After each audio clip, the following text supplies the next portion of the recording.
দলে এই সমস্যা তো রয়েই গেছে।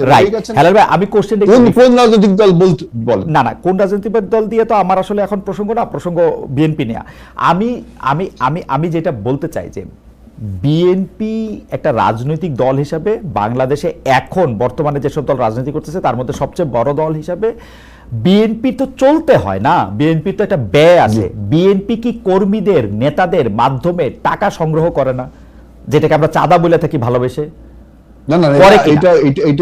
না এটা হলো আমাদের যারা যে কমিটিগুলো আছে, অর্থাৎ আপনি সমর্থক শুভানুধ্যায়ী তো না, আমরা যারা কমিটির মেম্বার, অর্থাৎ আমরা যারা কমিটির লোক, তাদের আমাদের একটা মান্থলি আমরা একটা পেমেন্ট পার্টিকে করি, খুব অল্প পরিমাণ। না সেটা তো সদস্য চাঁদা। আপনারা ব্যবসায়ীদের থেকে চাঁদা নেন তো, ব্যবসায়ী দোকানদার আমি একটা কথা বলি, সারা পৃথিবীতে রাজনৈতিক দলগুলো যেভাবে তাদের ফান্ড ক্রিয়েট করে, বিএনপি নিশ্চয়ই তার বাইরে করে। হেলাল ভাই, আমি উদাহরণ দেই। আমি যেই দেশে আসি বা মুর্তজা ভাই যে দেশে আসেন, সেই দেশে পার্টি ফান্ডে আপনার টাকা দিতে হলে সেটাতে রসিদ দেওয়া হয়, সেটা ওয়েবসাইটে ঘোষণা করতে হয়, সেটা ইনকাম ট্যাক্সেও ঘোষণা করতে হয়, পার্টি ফান্ডে আমি এত টাকা দিলাম। ইলেকশন হয়, বিএনপি কি তাই? আপনি দেখেন, যখন প্রেসিডেন্ট ইলেকশন হয় আমেরিকার, তার আগে যখন যে প্রাইমারি যে আপনার জনসভাগুলো হয়, সেখানে যে ফান্ডটা কালেক্ট হয়, সেখানে আপনি বলছেন যে রিসিপ্ট দেওয়া হয়, একদম স্বচ্ছ। বাংলাদেশ কিন্তু এই কালচারে যাবে, এটা আমরা বিএনপি বিশ্বাস করে, এবং এই কালচারে যাবে বিধায় তো আমরা। হেলাল ভাই আপনি আমাকে ভুল বুঝেন না, এটা হচ্ছে যে খালি প্রশ্ন করি তো সেজন্য ভুল বোঝার জায়গা আছে, কিন্তু বাংলাদেশ ওই জায়গায় যাবে এটা আমি মানি। আমি বিএনপি কে সিঙ্গেল আউট করতেছি না, আমি শুধু প্রশ্ন করতেছি যে বিএনপি তার কর্মী নেতাদের মাধ্যমে মানুষের কাছ থেকে চাঁদা আদায় করে কিনা। আমরা বললাম তো আমাদের যে সদস্য চাঁদা, এর বাইরে আমার চাঁদা আদায় করতে হবে কেন, আপনি তাই বলেন। আমাদের মনে করেন, আমি তো বিএনপি চালাই না, আমি কেমনে বলবো চাঁদা আদায় করতে হবে কিনা? চাঁদা নেয় কিনা সেটা বলেন, আপনি বলেন না নেয় না। না শোনেন, নেই না বা না নেই, এই প্রশ্নের উত্তরটা এইভাবেই দিতে হবে যে সারা পৃথিবীতে রাজনৈতিক দলগুলো যে স্বচ্ছতার মাধ্যমে চাঁদা বা আপনি সদস্য চাঁদা বা ডোনেশন বলেন যেভাবে নেই, বিএনপি তার ব্যতিক্রম কিছু না। আপনি যদি বলতে পারেন কাউকে হুমকি দিয়ে চাঁদা নিয়েছে কিনা, যেটা বাংলাদেশে বিভিন্ন রাজনৈতিক দল যেমন হুমকি দেয়, যেটা চাঁদাটা না দিলে তোমাকে মামলায় ফাঁসিয়ে দেবো, চাঁদাটা না নিলে তোমার জমি দখল করব, এই কাজ বিএনপি করে কিনা এইটা আপনি দেখেন। এখন আমার দলে অনেক নেতা আছে, তারা বড় বড় ব্যবসায়ী। এখন সে মনে করে আমি যদি আজকে অনেক টাকার মালিক হই বৈধভাবে, আমি পার্টিকে কিছু টাকা ডোনেট করতে পারি না। আমি যদি পার্টির বাইরের কোন লোককে যদি হুমকি দিয়ে টাকা নিই, তখন আপনি বলতে পারেন যে হ্যাঁ আপনি তাকে হুমকি। বিএনপি একটা স্বচ্ছ রাজনীতির কথাই কিন্তু আমরা আমাদের এই 31 দফা যদি আপনি ভালোভাবে বিটুইন দ্য লাইন্স পড়েন, আমরা কিন্তু বলেছি যে স্বচ্ছ প্রক্রিয়ার মধ্যে রাজনৈতিক স্বচ্ছতা আনতে হবে। ভাই এইখানে গল্পটা আমি এইখানে কি একটু আপনাকে জানতে চাইতে পারি যে ধরেন পার্টি যারা বিএনপি করে, ধরেন ঘোষণা দেয়া যায় বিএনপি সদস্য বা বিএনপি শুভাকাঙ্ক্ষী, তারা বাইরে, যেমন ধরেন আমরা কয়েকদিন আগে দেখলাম যে কেউ একজন ওয়ালটনের কাছ থেকে চাঁদা চাইতেছে বা কেউ একজন কারো কাছ থেকে ফোন নাম্বার নিচ্ছে, আপনার এরকম ব্যবস্থা বিএনপিতে নাই? আমি আপনাদের খালিদ ভাই আমাকে একটু বলেন, দেখেন আমার এই তত্ত্ব দিচ্ছি, আমি একটা থিওরি, কিভাবে নেবেন যাবে না। চাঁদাবাজি বা সন্ত্রাসী is a case of individuals, it is not a case of political decision. এখন কেউ ওয়ালটনের কাছে চাঁদা চাইলো, সে তার নিজস্ব চাঁদা চাইলো, সে যখন বিপদে পড়ে তখন সে পার্টির নামটা ইউজ করে, তখন পার্টি সেটাকে স্বীকার করছে কিনা বা পার্টি ব্যবস্থা নিচ্ছে কিনা এইটা আপনি দেখবেন। এই জন্য আমি বলছি চাঁদাবাজি যে কেস অফ ইন্ডিভিজুয়াল, এটা কোনো পলিটিক্যাল ডিসিশনে হয় না। এই এখন কোন একজন নেতা, এখন আমি যদি ওয়ালটনের কাছে চাঁদাবাজি করি, ওয়ালটন ন্যাচারালি বলবে যে হেলাল বিএনপি করে, বিএনপি চাঁদাবাজি করছে, বিএনপি কি আমাকে বলছে ওয়ালটনের কাছে টাকা চাইতে? বিএনপি যদি বলে হ্যাঁ হেলালকে আমি বলেছি বা হেলালকে আমি সার্টিফাই করছি, তখন আপনি এটা পার্টির চাঁদাবাজি বলতে পারেন। অর্থাৎ চাঁদাবাজি যে কেস অফ ইন্ডিভিজুয়াল, এটা কোনো পলিটিক্যাল ডিসিশন হয় না। আপনি কথা আমরা দুইটা জিনিস একদম স্পষ্ট বুঝতে পারলাম। এক হচ্ছে যে চাঁদাবাজিটা হচ্ছে যে একটা ইন্ডিভিজুয়াল কেস, পার্টির পক্ষ থেকে বিএনপির পক্ষ থেকে এরকম হুমকি দিয়ে চাঁদার কোনো রকম কোনো ঘটনা নাই। দুই, আমরা যেটা বুঝতে পারলাম যে সেটা হলো যে বিএনপিতে যারা শুভানুধ্যায়ী আছে, যারা বিএনপি সমর্থক আছে, তারা বিভিন্ন সময় বিভিন্ন টাকা ডোনেশন দিতে পারে, সেটা দিয়েও থাকে।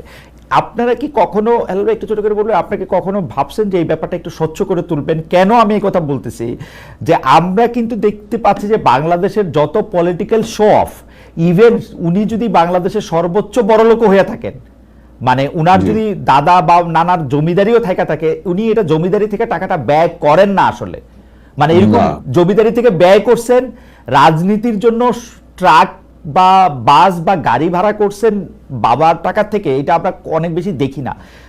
এইটা আপনারা কি মানে কেন্দ্রীয়ভাবে এনশিওর করতে পারেন যে এটা আসলে চাঁদার মাধ্যমে জোগাড় করা হয় নাই বা কোনো না কোনো সুবিধা দিয়ে এটা জোগাড় করা হয়? এখানে তো আপনি শাক দিয়ে মাছ ঢাকতে পারবেন না। বাংলাদেশের সোসাইটি, বাংলাদেশের রাষ্ট্র ব্যবস্থা, বাংলাদেশের ইকোনমিক কালচার, আমাদের এই সবকিছু বিবেচনা রাখতে হবে। আপনি রাতারাতি সবকিছু বদলাতে পারবেন না, এগুলো বদলাতে হবে বিধায় আমরা বলেছি একটা নতুন বাংলাদেশের স্বপ্ন আমরা দেখি।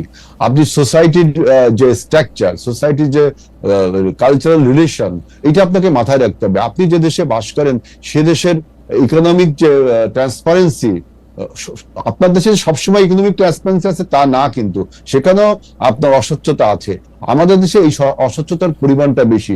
টোটাল সমাজ ব্যবস্থাকে বাদ দিয়ে আপনি রাতারাতি কোনো কিছু করতে গেলে সেটা তো জুলুম হবে এক ধরনের।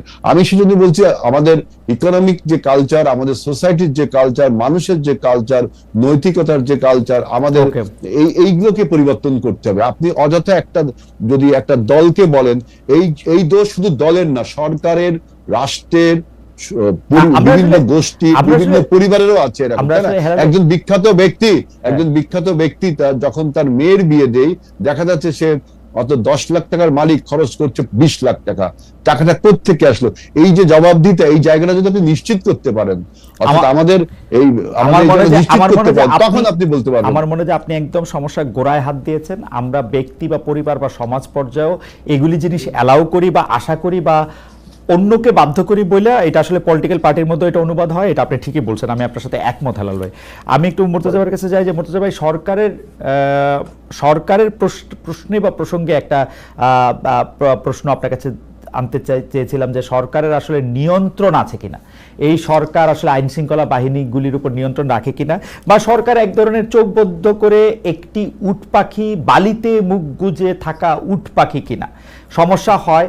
এবং যেটাকে আমি আসলে আমার আপনার দুজনেরই অনেক দিনের পরিচিত সাংবাদিক, বিখ্যাত দেশ বরেণ্য সাংবাদিক, এখন সরকারের মুখপাত্র বা আমরা যদি বলি যে প্রেস সেক্রেটারি, উনার কথাবার্তা বললেও আমরা অর্ধেক বুঝি না যে এটা মব না এটা প্রেসার গ্রুপ। আমরা এনসিপির লোকজনের কথাবার্তা শুনে আমরা অর্ধেক বুঝি না। উনারা নিজের হাতে আইন তুলে নেওয়াটা কি আসলে উচিত কি উচিত না, এটা নিয়ে কথা বললেও ওরা আবার মানে কষ্ট পায়। এইটাকে আপনারা আসলে কিভাবে দেখেন?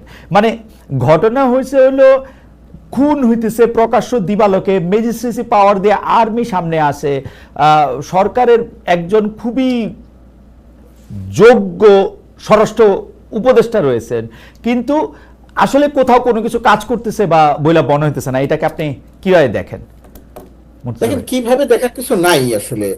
সাধারণ মানুষ যে চোখে দেখে, আপনি যে চোখে দেখেন, হেলাল ভাই যে চোখে দেখেন, ওই একটা চাঁদাবাজি বা একটা হত্যাকাণ্ড বা একটা অপকর্মের সঙ্গে বিএনপির কোনো একজন নেতা যখন বা কর্মী যখন জড়িত থাকেন, তখন হেলাল ভাই বা হেলাল ভাইয়ের উপরের নেতারা যেভাবে দেখেন, সাধারণ মানুষও সেভাবেই দেখেন। সুতরাং এটাকে লুকানোর কিছু নাই। বালিতে মুখ লুকিয়ে আমি বলতে পারবো না যে সবকিছু ঠিক আছে, 1 নম্বর। 2 নম্বর হচ্ছে, আমি যে জায়গাটা বুঝি সরকারের আন্তরিকতার জায়গাটা নিয়ে, আমি মনে করি যে সরকারের একটা আন্তরিকতাটা আছে, কিন্তু সরকার যে জায়গাগুলোতে এখনো পর্যন্ত, আপনার প্রথম প্রশ্ন যে কন্ট্রোল এস্টাবলিশ করতে পারে নাই, সেটা তার অন্যতম একটা গুরুত্বপূর্ণ জায়গা হচ্ছে আইন শৃঙ্খলা পরিস্থিতি।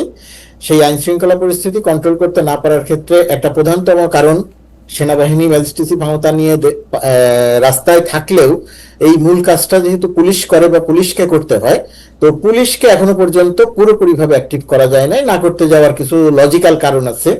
পুলিশের ভেতরে যে দলীয়করণ, যে সন্ত্রাসী কর্মকাণ্ড হয়েছিল, সেটার থেকে পুলিশ বিরত আছে এখন, কিন্তু এখনো পর্যন্ত পুরোপুরিভাবে কাজ করছে না। বিগত সরকারের সময় নিয়োগ পাওয়া লোকজন রয়ে গেছে, গুরুত্বপূর্ণ জায়গাগুলোতে তাদের অনেকে এখনো রয়ে গেছে। সবকিছু মিলিয়ে আমি যদি এটাকে এই অংশটুকুকে সামারাইজ করি, যে কন্ট্রোল প্রতিষ্ঠা করা বলতে যেটা বোঝায় সেটা আসলে সরকার পুরোপুরিভাবে করতে পারে নাই। যে কারণে আপনি যে সমস্ত কথা বললেন সেই সমস্ত কথা আরো অনেকে বলছে, আপনি একাই বলছেন না। এখন প্রশ্ন হচ্ছে, আমি যদি সরকার হই আর আপনি প্রশ্ন করবেন অথবা সমালোচনা করবেন, আমি এতে তেলে বেগুনে জ্বলে উঠবো, নাকি আমি মনে করব যে এই যে প্রশ্নটা করা হলো, এই যে সমালোচনাটা করা হলো, এই বিষয়টা আমি নতুন করে একবার একটু চিন্তা করব। আমি মনে করি সরকারের জায়গা থেকে এটা নতুন করে প্রতিটি যখন যে কথাটা আসবে তখন সেটা নতুন করে চিন্তা করা উচিত। সেটা এনসিপি হোক, সেটা সরকারের কেউ হোক, কাউকেই প্রথমত কথা একবারে অস্বীকার করা উচিত নয়। দ্বিতীয়ত কথা মানে না না না এরকম কোনো কিছু হয় নাই, সবকিছু ঠিক আছে, এটা বলা উচিত নয়। ইচ্ছা করলেই সরকারের পক্ষে সবকিছু করা সম্ভব হচ্ছে না, সেটুকু বলা উচিত, বলা দরকার। এক নাম্বার। 2 নম্বর পয়েন্ট হলো, আপনি হেলাল ভাইয়ের সঙ্গে যে কথাগুলো বললেন, এই জায়গাটার সঙ্গে আইন শৃঙ্খলা পরিস্থিতির একটা সম্পর্ক আছে।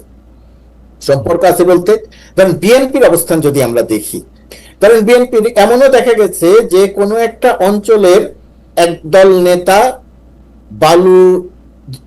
বালু উত্তোলন করছে নদী থেকে অসৎভাবে। আমি সরাসরি আমার কথা দিয়ে বলি যে আমি ইউটিউবে কথা বলতে গিয়ে আমি সেই ঘটনাটা উল্লেখ করলাম, অমুক জায়গায় অমুক নেতার অনুসারীরা এইভাবে বালু উত্তোলন করছে, এই গ্রাম আছে, পাশে নদীর পাশে একটা বাড়ি আছে, সেই বাড়িটা দেবে যাচ্ছে। আমি বিস্মিত হয়ে লক্ষ্য করলাম যে একদিন বা 2 দিনের মধ্যে ওই যাদের বিরুদ্ধে অভিযোগ আসলো তাদের বিরুদ্ধে ব্যবস্থা নেই, তাদেরকে সাসপেন্ড করা হচ্ছে। এখানে আবার সমস্যা আছে, এক পক্ষ সাসপেন্ড করতে চাইছেন, যিনি উপর থেকে সাসপেন্ড করেছেন তার পেছনে আবার তার কাছে গিয়ে আবার আরেক পক্ষ তদবির করছে যে না, উনি তো আমার লোক, আমাদের লোক, এত বছর ত্যাগ স্বীকার করেছেন, সাসপেন্ড করা ঠিক হবে না, কিন্তু তারপরেও শেষ পর্যন্ত গিয়ে তাদেরকে ব্যবস্থা নেওয়া হয়েছে। এখন এটাকেই বিএনপি বলছে, যেটা হেলাল ভাইও যে কথাটা বললেন, যে যখন যার বিরুদ্ধে অভিযোগ আসছে আমরা তো তার বিরুদ্ধে ব্যবস্থা নিচ্ছি। এটা হয় কি যে মানুষ তো একটার সঙ্গে আরেকটা মেলায়, আপনি যতই বলবেন যে না আমরা সেটা মেলাতে চাই না। আমি শেষ করি খালেদ, যে ছাত্রলীগের যখন একজন একটা অপকর্ম করত, ছাত্রলীগের পক্ষ থেকে কিন্তু একটা ব্যবস্থা নেওয়া হতো, কি যে তাকে বহিষ্কার করা হচ্ছে। মানুষ হয় কি এখন বিএনপির এই বহিষ্কার করার সঙ্গে ওই ঘটনাটাকে মিলিয়ে ফেলছে, যে ছাত্রলীগও বহিষ্কার করতো, আপনারাও বহিষ্কার করছেন, কিন্তু ঘটনা তো বন্ধ হচ্ছে না, চাঁদাবাজি তো চলছে, দখল তো চলছে। এখন প্রশ্ন হচ্ছে চাঁদাবাজি বা দখল চলছে কিনা। আমার প্রথমত কথা এটা স্বীকার করতে হবে যেটা চলছে। তাহলে সরকার বন্ধ করছে না কেন? সরকার পারছে না পুরোপুরি ভাবে। সরকার এই জায়গাটাতে আপনি সরকারকে দায় দিতে পারবেন। আর বিএনপি যে জায়গাটায় বলে যে তাহলে আমরা আর কি করবো, আমরা তো সরকার না। আমার কাছে যে জায়গাটা মনে হয়, যদি আইন শৃঙ্খলা পরিস্থিতি নিয়ন্ত্রণ করতে হয়, বর্তমান সরকার ব্যবস্থায়, ইন্টারিম সরকার ব্যবস্থায়, ডক্টর ইউনূসের সরকার ব্যবস্থায় প্রধান রাজনৈতিক দলগুলোর মধ্যে এক ধরনের একটা সম্মতি আসতে হবে। বিএনপি যেটা করছে যে মাঠ পর্যায়ে যে লোকটা গিয়ে চাঁদাবাজি করছে তার বিরুদ্ধে অভিযোগ আসলে তাকে বহিষ্কার করছে, কিন্তু ওই লোকটার নেতাকে ওই চাঁদার ভাগ অন্য কোন কোন নেতা পায়। সব নেতা নেয় আমি সেটা বলছি না, সব নেতা খারাপ আমি সেটা বলছি না, কোন কোন নেতা ওই চাঁদার ভাগ পায়। তো বিএনপি আমার ধারণা ব্যবস্থা নেয়ার ক্ষেত্রে তারা সরকারের উপরে নির্ভর করছে, বা বলছে সরকার তাকে কেন গ্রেপ্তার করলো না, কিন্তু ওই নেতার যে কর্মী বাহিনী আছে বা মাস্তান বাহিনী আছে বা চাঁদাবাজ বাহিনী আছে সেটাকে নিয়ন্ত্রণ করছে না। ওই জায়গাটা যদি বিএনপি নিয়ন্ত্রণ করতে এবং সরকার যদি প্রশাসন দিয়ে অ্যাক্টিভ থাকতো, অর্থাৎ দুই পক্ষ যদি এক জায়গাতে আসতো, তাহলে আমার ধারণা আইন শৃঙ্খলা পরিস্থিতি অনেকটা উন্নতি হতো। এখন যে অবস্থা তার চেয়ে অনেক উন্নতি হতো। আমি একটু চট করে একটা কথা বলে মুর্তজা ভাই, আমরা কিন্তু এই সময় মানে আবারও শেখ হাসিনা সরকারের সময়ের কথা আসি, আমরা কিন্তু দেখেছি যে শেখ হাসিনা সরকার একটা আইন শৃঙ্খলা পরিস্থিতি নিয়ন্ত্রণ করতে যেসব জায়গাগুলিতে ব্যর্থ হয়েছে, দুর্নীতি নিয়ন্ত্রণ করতে যেসব জায়গাগুলিতে ব্যর্থ হয়েছে, এর একটা বড় কারণ হচ্ছে তারা নিজেরাই দুর্নীতিতে অংশগ্রহণ করছে। আইন শৃঙ্খলা পরিস্থিতির অবনতি ঘটানোর পেছনে তাদের প্রত্যক্ষ মদত ছিল বা নিজস্ব স্বার্থ ছিল। একই ঘটনা আমরা এই সরকারের ক্ষেত্রে বলতে পারি কিনা, কেন নিয়ন্ত্রণ হচ্ছে না? আমি যখন দেখি জনাব মতিউর রহমান চৌধুরী মানব জমিনের সম্পাদক, তিনি যখন বলেন যে এই উপদেষ্টারা কি সবাই ভালো, তাদের বিরুদ্ধে তো আমরা একটা কথা লিখতে পারি না। যখন একটা কথা সামনেও আসে উপদেষ্টাদের সেক্রেটারিদের সম্পর্কে, উপদেষ্টাদের বাবা সম্পর্কে, উপদেষ্টারা বিভিন্ন জায়গায় বিভিন্ন কিছু করা সম্পর্কে, আরেকটা রাজনৈতিক দলের সাথে সংশ্লিষ্ট সম্পর্কে, কোন দুর্নীতি দমন কমিশনকে চিঠি দেওয়া প্রসঙ্গে আমরা কিন্তু এগুলিকে সরকারের মাধ্যমে শক্ত হাতে দমন হতে দেখি না। আপনার কাছে কি এইখানে মনে হয় না যে এই সরকার একটু ছোট, মানে ইউনূস সরকার পুরোপুরি শেখ হাসিনা না, শেখ হাসিনা যদি 10-এ 10 হয়, ইউনূস সরকার 5 হাসিনা, এরকম মানে অর্ধেক হাসিনা কমপক্ষে, এরকম কি মনে হয় না? না, আমার কাছে তা মনে হয় না। মানে স্কেলে ছোট, কারণ এমনি বৈশিষ্ট্য স্কেলে ছোট, ক্ষমতা ভোগ করা বলেন, ক্ষমতা প্রয়োগ করা বলেন, সেই সমস্ত জায়গাতেও এই সরকারের দুর্বলতা আছে।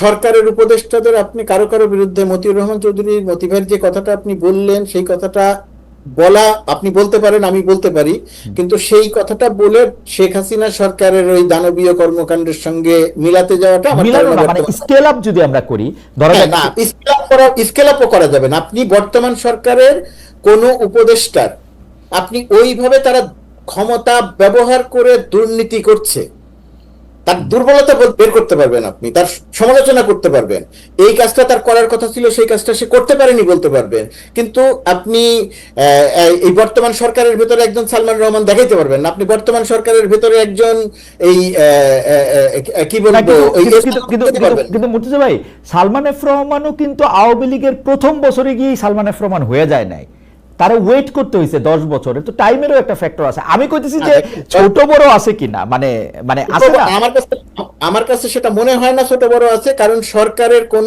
উপদেষ্টা সরাসরি ভাবে দুর্নীতি করছে অথবা দুর্নীতি প্রশ্রয় দিচ্ছে, সেটা প্রশ্রয় দিচ্ছে আপনি বলতে পারেন হচ্ছে ওই জায়গাটাতে, তার যে জায়গাটাতে কঠোর ব্যবস্থা নেওয়া দরকার ছিল সেই সমস্ত জায়গাতে সে কঠোর ব্যবস্থা নিতে পারছে না। না মুর্তজা ভাই, আপনি সরকারে আসেন, আপনি সরকারের সাথে মিলেই কথা বলবেন, সেটা ঠিক আছে, কিন্তু মুর্তজা ভাই সত্যি সত্যি আপনি কি কোনো জায়গায় কোনো কন্ট্রাক্টর আগে যেমন সরকারি দলরে চাঁদা দিয়ে সরকারি দলরে তুষ্ট করে, আমি সোজাসুজি শেখ হাসিনা কথাই বলি, কারণ আমি 15 বছর শেখ হাসিনাকে এর জন্য দায়ী করে আসছি, এখনো তাই করি, যে শেখ হাসিনাকে টাকা দিয়ে উনি যেমন কাজ করতেন, এই টাকাটা দেয়া কি উনার বন্ধ আছে? এই টাকাটা উনি এখন কারে দেয়? একটা কথা বলি খালেদ, ধরেন আমি সরকারের সঙ্গে আছি, আর সরকারের সঙ্গে বিগত সময়গুলোতে আমরা যাদেরকে দেখেছি, যত রকমের অপকর্ম ছিল, আপনার অনুষ্ঠান সহ আরো বিভিন্ন অনুষ্ঠানে তারা যারা এসেছেন, তারা সকল রকমের অপকর্মেরকে এক ধরনের জাস্টিফাই করেছে। অবশ্যই অবশ্যই আমি সরকারের সঙ্গে আছি, কিন্তু আমি আপনাকে নিশ্চিত করে বলতে পারি সরকারের কোনো দুর্বলতা বা অপকর্ম বা দুর্নীতির কোনো সংবাদ যদি আসে, তার কোনোটাকে জাস্টিফাই করার রেসপন্সিবিলিটি, দায়িত্ব আমি নিব না।